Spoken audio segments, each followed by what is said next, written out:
hello everyone, welcome to our Let's Play series of Pathfinder Kingmaker. This is Colonel RPG as usual, and I'm very happy that you're chose to join me today on our way to the Valley of the Dead. And also, we have a little bit of attribute damage. It's fine. Attribute damage, it's all good. We haven't died from attribute damage. It's not like it's gonna hurt us or anything. Have we died from attribute damage? You can die from attribute damage. And we have enemies, that's bad. Please don't. Oh yeah, we can avoid them. That's great, because they're just enemies. It says if it's not enemies. We're probably gonna sleep over here. Do we need to sleep? Oh no, random encounter. There is someone on the road. Get ready. That is not an enemy. However. Well, we're exhausted. So yeah, sleeping is in the cards right now. We have the good mushrooms over here. Nope, it's the bad ones. I swear there's one type of collect or, you know, things like that that you can just pick up and immediately gets added to your inventory. Why are we here? What? Okay, get those. Some herbs, good for the kitchen. Even though we don't have a kitchen. Speaking of kitchen, we have a campfire and some eggs. 5 eggs. Eggs are good. You can make them in many different ways, even though I don't actually know that many different ways. Fried eggs and sunny side up. And I've got a message for you. Not this guy again! I was having nice thoughts about sunny side up eggs. The familiar black bird flaps his wings and caws at you. It's time to pull off the masks and answer for your deeds. My master has seen enough, so he summons you. Come, kneel before this land's true ruler. Embrace suffering, embrace pain. Surrender your spirit to Mordecai, the chosen of the 4 horsemen, and the keeper of the Oculus of Abaddon. Abaddon is a wasteland of infinite and apocalyptic proportions. Okay. That is home to the demons. It is dominant. Oh yeah, we've read about Abaddon. Raven, you do realize that you are not making... If I were to take him seriously, which I probably should, but he's bothered me too much for me to take him seriously, I would assume that he knows exactly his point is none. He's not making a single point. He's just saying things because he wants to kill us. Or, well, I say kill us, I'm not really sure how powerful he is. When he said the masks are going to be pulled off, I was like, yes, you're going to show me who you really are, because if that's Raven, if that's even your real name. But no, he's just saying embrace pain and suffering. That is a super terrible argument. Just bad. Magar Varn was the ruler of these lands, I can shout at the bird. Your master stole something that didn't belong to him. Interesting. Yeah, well, that's about Varnhold, obviously. Seen enough. What do you mean by seen enough? I held on to that particular line for a while. Oh, there it is. My master has seen enough. Yeah, what do you mean by that? I'm the eyes and the ears of my master. Everything I see or hear, he sees and hears as well. All we speak of, all your deeds, nothing escapes my master. I'm sure nothing does. So the chosen... Who, again? You said... Where did he mention? It's at the beginning of the... No. The chosen 4 horsemen. Oh yeah, what about those? The 4 horsemen of the apocalypse. The rulers of Abaddon, archdemons, harbingers of death and destruction. The greatest, the horseman of death, Charon, deemed Mordecai worthy and granted him a gift. The Oculus of Abaddon.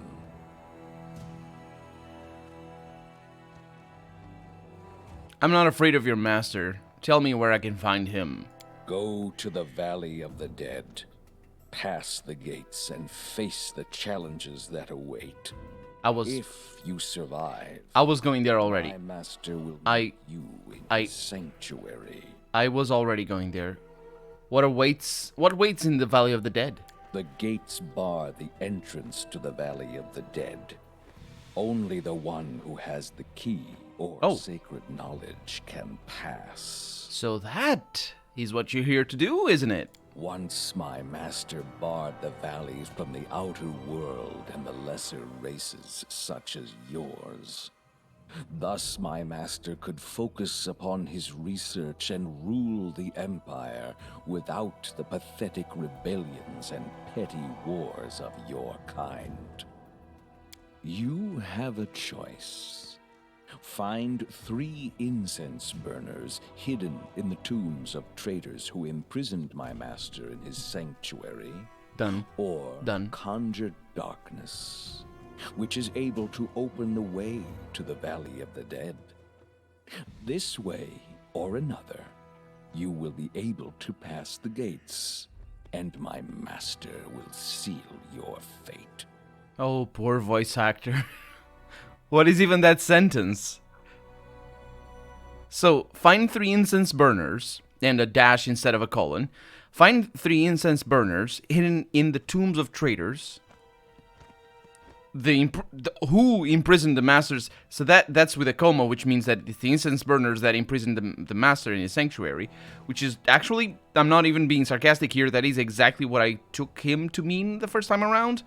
Because that's how the voice actor put it, because that's what's written in that comma shouldn't be in there. Or conjure darkness with a comma over there, and which, instead of that, which is technically correct, except it's very weird, and you should say that is able, or conjure darkness, what are you talking about? Like, conjure a darkness that is able to open the way to the Valley of the Dead? I mean, sure, but I have the things. Yeah, I have a... If this Vorticai truly wishes to meet me, then he can come to me. Yeah, let's say that. Let's be buffoonish here. It doesn't matter, because we were going to go there anyway. When my master comes, there will be nothing left of you or your lands. No trace of the lesser races. Only servants of Vorticai. The skies shall be storms, the rivers shall run red. It will be the empire of Vorticai restored, glorious and pure. I assume the red is just a tinge to the water or something, because there's no trace of the lesser races. It certainly can't be blood. It certainly cannot.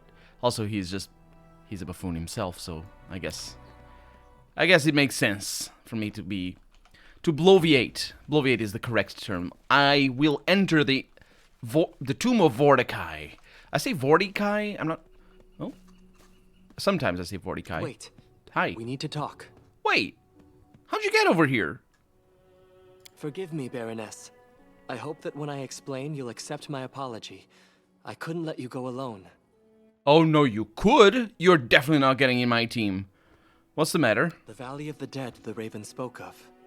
I know it. An ancient evil is buried there, from empires since turned to dust. Being cautious is not enough. If you go there, you must tread quietly, or you shall awaken dark things indeed. A tomb lies in the heart of the valley. That is where the evil sleeps.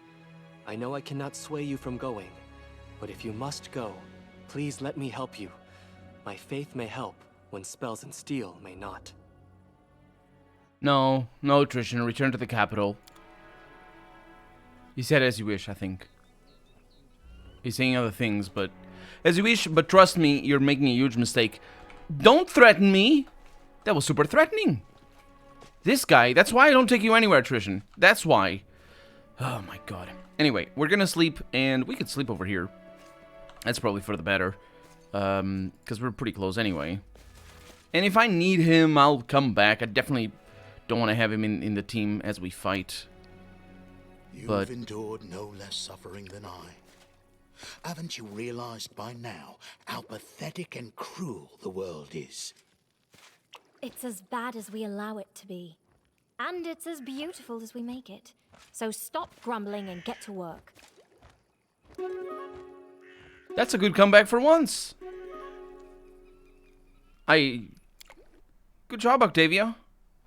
Speaking of which, she approaches, her face serious with hints of gloom. Listen, Gilladell, I have to tell you something. The thing is, I'm leaving for a long time, maybe for good. Oh, dang it. Seriously, am I gonna have to reload to get Trishan on the team instead of you? Alone? It sounds dangerous. Tell me what this is about and I'll help you. No, I can't put you in harm's way. Besides, there are many things here that you must attend to. Just wait for me, alright? I'm going to Numeria to destroy the Technique League. You have no idea what monsters they are. They kill people, enslave them, conduct horrible experiments. I have to stop them. Oh yes, I have plenty of idea what monsters they are. I'll go there and start a riot. I'll put an end to those wretches once and for all. Can I go there with you as well? You don't have to do it alone. You have our whole team, plus all the resources of my barony. Are you serious? With capital S? Are you really prepared to start a war with Numeria for me? Well, not necessarily for you. Let's not get ahead of ourselves, Octavia. But for the Technique League, absolutely. Let's read about that. Let's see how important the Technique League is to the independence of Numeria. So, the Numerian leadership has fallen into decay. Savagery and science exist side by side amid the wreckage of a crashed starship. Okay, that's just good things then. Yep, I'm definitely going to war with them. In the name of Callistria, she says. That's why I love you. Did you say that before, by the way? Because we should address that if you did. Anyway, how could I have thought you'd have a different answer? You know you can always rely on me. Yeah, I know. Thank you, and... The end of the sentence hangs in the air as if Octavia wanted to apologize but couldn't find the words. And yes, let me remind you that she is probably the companion that I sacrificed the most for, depending on her answers. She was all like, oh no, kill that advisor that is over there that you don't know is an advisor. And I was like, oh yes, kill that advisor that is over there that I don't know is an advisor. Did that happen twice as well? Yes, that happened twice as well. Octavia. That happened twice. The two advisors that I killed were... One was directly because of her advice. The second one wasn't directly because of her advice, but it was in large part because of her and because of the way the other advisor treated her. And I was like, nope, you're dead. Off with your head now. And yeah, that happens. So the end of the sentence hangs in the air as if Octavia wanted to apologize but couldn't find the words. Fine, it doesn't matter. Forget it. I'll stay for now. Thank you, and... Well, that worked out all right. I am happy with that. Did we actually... I'm pretty sure we didn't get any nice stuff from there. Okay, let's use Lesser Restoration.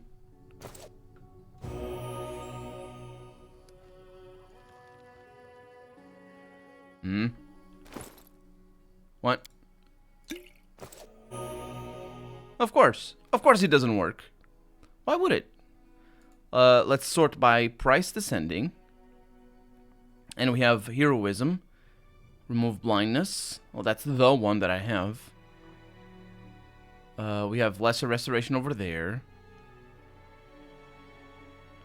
But we don't have proper restoration. So... Yep. Well, experimentation. We still have some diamond dust. So it's not the end of the world. And it's really good that Harim did indeed recover some of his lost attributes. I still am not completely not sure at all how and why they restore some of their attributes. It's sort of complicated. So you lost charisma and constitution. So you're the one that needs to be recharged first. There they are. Okay. I think I had 7, which means I will be able to cast at least another one. That is Charisma Drain. Okay, Charisma is fine. Diamond Dust. I'll need to check on how many I have. Constitution and Charisma. You know what? You're good. Although, do you have high Charisma? You don't. Yeah, we're good with Charisma. You guys don't need Charisma. Actually, the only person that needs charisma here would, well, those two need charisma. I think he needs charisma for some of his turn undead. If he never uses them, because I never use them. Anyway, the point is that's done, and we'll figure out how much more diamond dust we are gonna get eventually. Or I'll look it up, or I'll get a mod that removes all the reagents for all the spells, because, well, honestly, because I don't think they work well if you don't have a GM. A GM that tailors, well, actually, it depends on the game, I guess, or on, the game you're playing on a tabletop, if the GM knows the items you have or not. So this, I've never been here. It doesn't even have a description, which is weird. Yeah, but the GM could know the items that you have, and then, do things that, and put enemies on the table that would force you to use the reagents that you had. Can you imagine carrying, for years on multiple campaigns, carrying around diamond dust and never having to face an enemy, a single enemy that drains your actually, diamond dust is usable for other things as well. But yeah, that's just lame. So the GM would be like, you know what, today I'm gonna give you something for that diamond dust. And yeah, just maybe the very first day, in fact. I don't know. I have zero experience GMing, so I'm just saying. We have some cheese and onions. That sounds like a meal, all right. There are tracks in the dirt. Numerous people on foot passed through the gate into the valley beyond not long ago. Sure, they have. Hopefully that's the technique league, since we haven't had a chat about it just now. Yellowed ancient bones lie scattered among the sparse grass and shale. They're poisoned. That's why the animals don't eat the bones. We also have other things over here. There are faint inscriptions on the stone surface worn away by time and weather. No, worn away by weather. That's the time. It doesn't. It's the weather. It's just the weather. It's good. I don't know who said that description of us, but anyway, I'm gonna assume it's me. A towering gate blocks your path. The pillars flanking the gate are carved from the mountain itself, and both the gate and pillar pillars rise so high they are obscured by the mists above. The gate is sealed, but you see no lock, not even a handle. Okay, let's study the gate. The gates are covered with ancient inscriptions and disturbing depictions of worship and sacrifice. But the inscriptions are far above eye level, so much so that you take a few steps back to see them. In the center, where the two gates meet, there is a circular protrusion. Set into it are 3 black hooks. Your initial idea that some ancient lock lay in the center of the gate proves wrong. The gate is sealed. A solid wall with neither lock nor latch nor keyhole. Perhaps the gate was not meant to be opened. It was meant to seal something inside. Yeah, that means that it's not a gate. It's a wall. Let's study the hooks setting to the protrusion. The gate seems built for giants and their kin, but yet 3 small hooks are set in a circular protrusion in the gate, 5 feet off the ground. If this gate was meant for giants, it is odd they set the hooks so low. Peering closer, you see the hooks bear traces of soot and ash. And then we have 2 arcana checks over here that we are going to succeed, and I can try to translate the inscriptions on the gate. Many of the words are lost to time and weather. Again, it's just weather. But you make out some glyphs and symbols that you recognize, and from there manage to piece together the inscriptions. In darkness, the doors open. In murk, the truth reveals itself. In gloom, death steps into the halls. So I think murk here means gloom, darkness. It's a synonym. It's trying to be a synonym. And there's also images. Depicted on the gates are 3 cyclops, each great giants, clad in ceremonial garb. They stand before an image of the gate, which is open. The gate is open. Each cyclops is holding aloft a lantern that looks to be a cyclops' skull. Yeah, I thought it was in the shape of a cyclops skull. That's the last description we read of one of these lanterns. So it's not a cyclops skull, it's in the shape of one. Anyway, let's step back from the gate, examine the gate pillars. Massive pillars rise high up into the mist. You can barely imagine the power it would take to build this gigantic structure. A mere touch of my master's power. He commands armies, slaves, servants, shapes mountains to his will. This is a monument to his reign, and his reign will come again. You really need to. I'm a ranger. I should shoot you. I really should. Just now. Let's examine the left pillar. This pillar stands on the windward side, so it is more weathered than the rest of the gate. You can faintly make out the remains of inscriptions that once used to cover the pillar, but they are so faded by wind and the elements as to be unreadable. That's weird that I would know which side is the windward one. I mean, not necessarily. The thing is, this text sounds like it's like you're reading a book with a third-person omniscient narrator, and this is the sort of stuff that an omniscient narrator would say. You know, describing all the things and telling you, oh, this tree is called this and that, and that's because this people named it after its leaves or whatnot. It's not your character that knows all that. It's just you're learning that because you're reading a book. This sort of feels the same. But it shouldn't. What about the right pillar? Time and weather again. So just the weather, have failed to destroy the bas-relief that rises from the foot of this pillar and winds its way up into the mist. The pillar is covered with intricate geometric patterns, images of lotuses and other flowers, mysterious figures performing strange rituals. The attention to detail is amazing. You need hours to examine every image. Okay. Like the 3 incense burners, that is the way to do it, and I will do that. From the tombs and hang them on the hooks on the center of the gate. You have overcome the gate, now go to the Valley of the Dead, go and meet your fate. Sure. Clouds of smoke billow from the lit incense burners, streaming out through the Cyclops' eye sockets. You quickly realize the smoke isn't rising. It's encircling you, engulfing you, until all around you is darkness.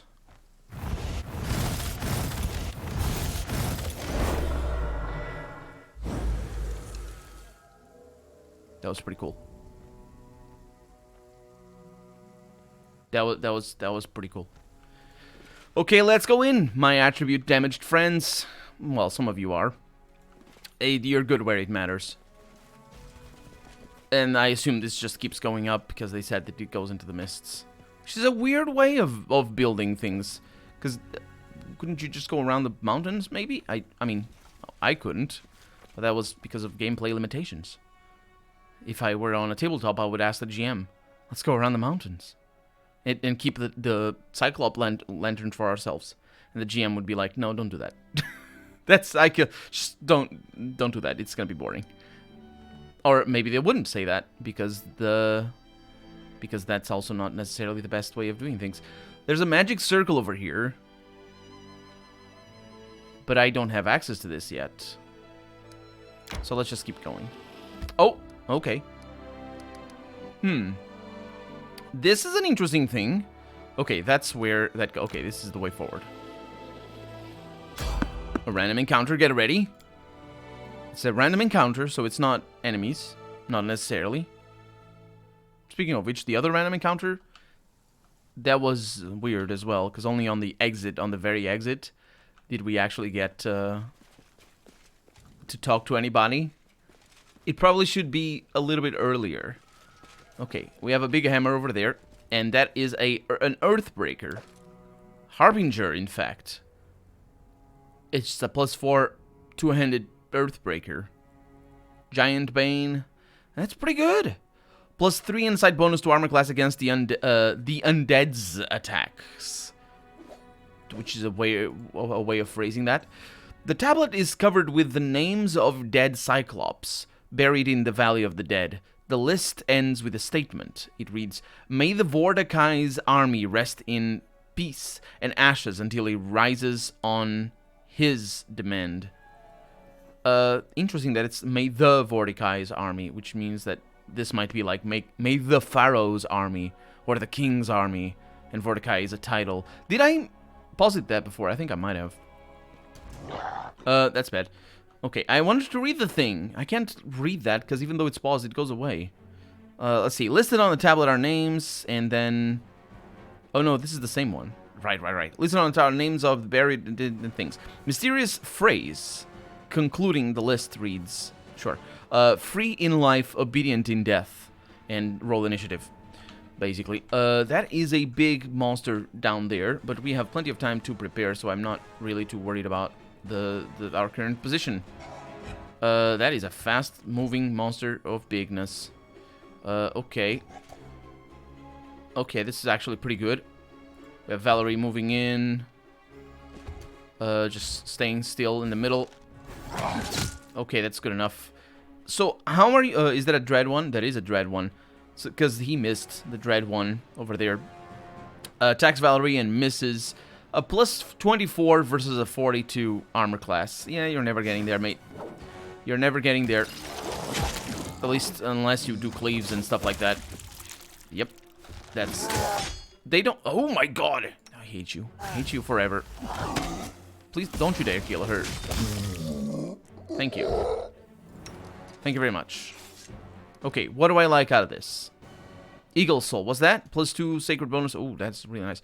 Was that one Banshee Blast? Yeah, nobody needs that. Oh, no, wait. We do, because these are mass heals. These are the ones. That's the one. Heal her.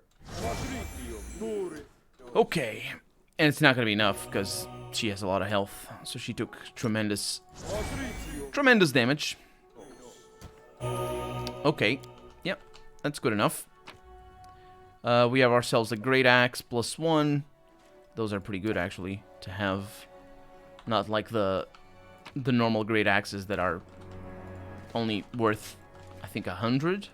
And they still weigh 12 pounds. Okay. Let's save the game, just in case. There's a dread zombie Cyclops over there. You think I can't see you? Is that the premise here?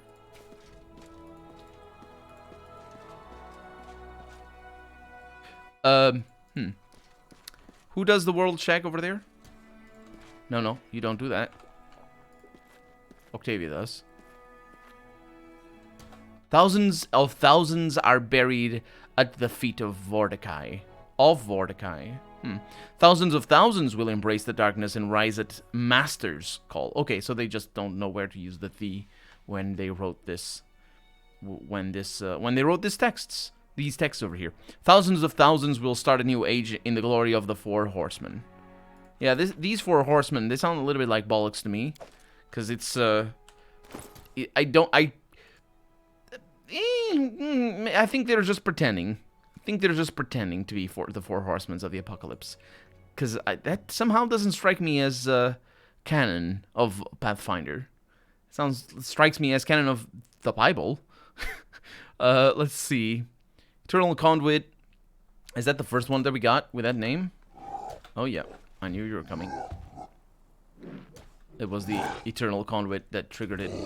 And now you are dead. As long as I keep an eye on you. Well. You're dead. Absolutely. So we got a Great Axe +1 right there. Nothing extraordinary, but, you know, it's good. Did we actually get experience as well? We did 180. That's not enough. It's not really that great. How much yeah. I don't know what the maximum level, or not what the maximum level, what the intended level for this area is. I would say at this point, we're probably pretty high level. We have done pretty much everything. Pretty high level for the area, I mean. Okay. That guy has tummy aches or something. Hello. Okay, so now we all attack you. And it's just a matter of making sure Jathal rotates around here and Rim. Valerie's taking damage. Okay. It's probably rolled a 20. There we go. I wonder how I wonder how that works actually, because there's the critical confirmation roll, I'm not really sure how it's rolled or what you need to roll, but I do know that D&D 5 has that. And I don't know if it exists in D&D 3.5, and consequently if it exists in Pathfinder 1.0, which is the rule set that we're using. So basically how it works, it didn't used to be like that, I'm pretty sure, in older D&D versions. But how it works is, if you roll a d20, you need to roll again and confirm that you crit. But I don't know if it's with the plus your attack bonus or whatever. It could be with the plus attack bonus, which means that they always crit because they have an attack bonus of ridiculous. Anyway, the DC might change. The Master of Death will call out those who are buried under his feet. Those who rejected Vorticai will become servants to him. Great Vorticai will unite sworn enemies with a common afterlife goal, implementing his will with capital H. The list of clans and families has seen better days. Someone cracked the tablet and scraped off carved some of the carved names. You notice a word written over the neat lines that were there before. It reads traitor. That's the word. You notice the word that is traitor. So somebody. Are the families traitors? Because just traitor with a lowercase, with the singular. I think it's supposed to read traitors. Just our translator is very bad at these things. And they don't really understand ancient Cyclops. And so they just... well, maybe it could be that ancient Cyclops don't pluralize things. Because there are languages that don't do that. Plural not being a... Wait, that was a random encounter. I was all... Huh, it wasn't random. It was a special encounter. But the game doesn't make that distinction to keep us on our toes. The ancient abode of Vorticai, hidden in the heart of the Tors of Lebanese. Cyclopean architects chose the most remote place they could find for this grim building. The palace is surrounded by impassable mountains that tower into the skies. The resting place of Vorticai instills awe and admiration. Built eons ago by designers from a dead civilization. You just said they were Cyclopeans. We know who they are. It has remained in miraculously great condition. Indeed, even time has no power over this royal tomb, well, it's the weather. As it is protected by magic wards that prevent the natural decay, because of the weather, of this glorious monument to the great Cyclopean Empire. You've never been in this location. Yes, I have not. Or no, I have not. Let's go in there. Interesting. Interesting that I keep going back to that. It's not... It's a theme. Which sort of probably means that this was all written in the same sort of... not day, obviously, but, sort of the same batch, I suppose. And we gain 270 experience from getting here. That's nothing. We need so much more. Give me 27,000 experience. That's better. That would level me up. It would not. It would not. Leveling up is slow. And that's why I was saying that we're probably at already the recommended level, if not above. So there's somebody dead over there. This dead man's face is frozen in terror. This corpse lies in an unnatural position, his back arched, his fingers clutching his throat. Which is independent from the unnaturalness of the position. It's another thing. A subtle sickening smell is rising from the holes in the floor. Okay, that's bad news. Let's get back. Again, the experience. There was a perception check. Okay, I don't think it was bad news. But we know that looking at things can trigger ambushes, so that's why I figured it was going to happen. Oh no, not this guy again. The raven's gleeful caws echo off the walls. You came, half-elf. Past the ancient gate, through the valley of the dead, you've struck down all who stood in your path. Despite the danger awaiting you, you still came. My master knew would be a worthy servant. One more step, half-elf. The sanctuary of my master lies beyond. Accept your fate without fear. Vorticai will be merciful. But remember, once you open the door before you, there's no turning back. After I walk through this door, Crow, I hope to never see you again. Don't waste your breath on foolish jests. It wasn't a jest. I really hope my master doesn't like to wait, and you've been trying his patience long enough. Yes, go away. I do enjoy that. Okay, so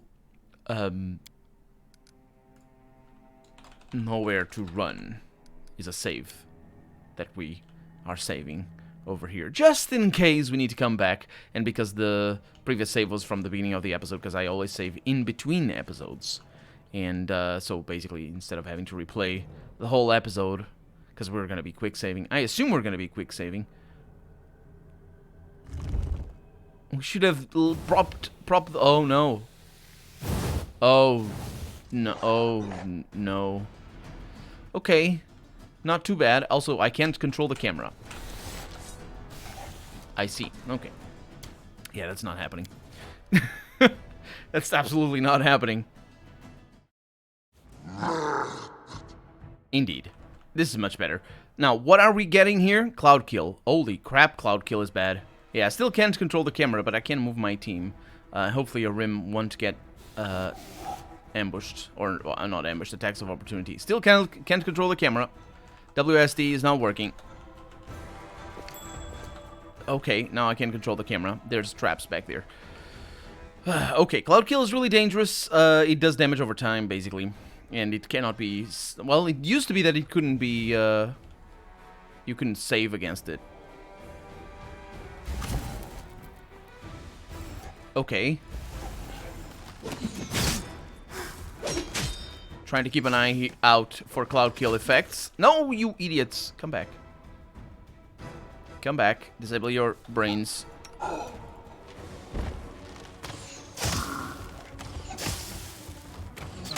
Okay, enable your brains. Ray of Frost. Yeah, we got this. No, no, come back, come back. Not being able to rotate the camera here is, yeah.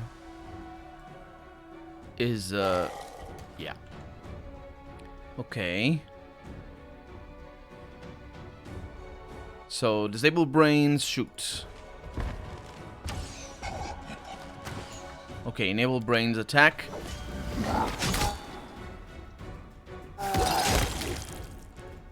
Keep an eye out for Cloud Kill. Down here. We got this. And that's how you do that. I hate that the game takes control away from me. Those are such cheap shots. And also, it's just it just doesn't add to replayability. They're like, no. Okay. So the cloud kills are going to be out there. Oh, you failed to disarm the trap. But you can do that check again. You rolled a 1. Oh, okay. Well, we're safe. If you rolled a 1 and you didn't trigger the trap, we're absolutely okay. Yeah, so the cloud kill is going to stay there forever. And in hindsight, that little perception check that we did over there is cute. How cute, game. How cute. Because there's just no way you'd be able to figure out anything from that. You just, oh, yeah, there's traps in here. Big deal. Big deal.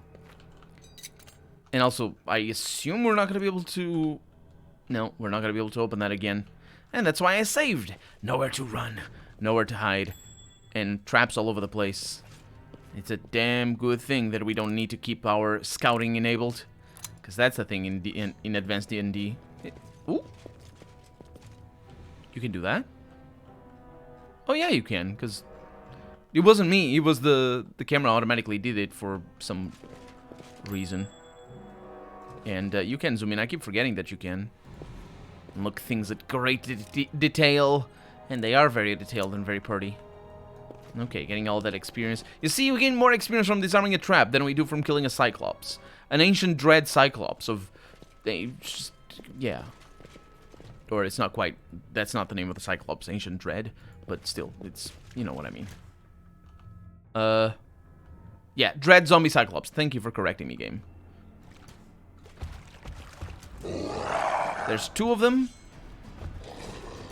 Amory is getting frisky there. Harim, yeah, you can do that.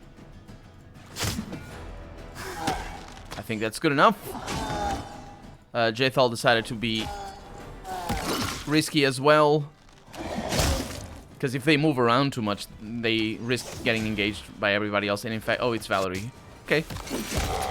Oh, there's another one who's... Amory is taking damage, or is gonna take damage. And immediately took damage because she actually got engaged there in combat. And we have a kill. Okay. Oh, Amory. The things I have to do for you. Let's try and make sure you don't die too much. We can actually do one of these. There we go.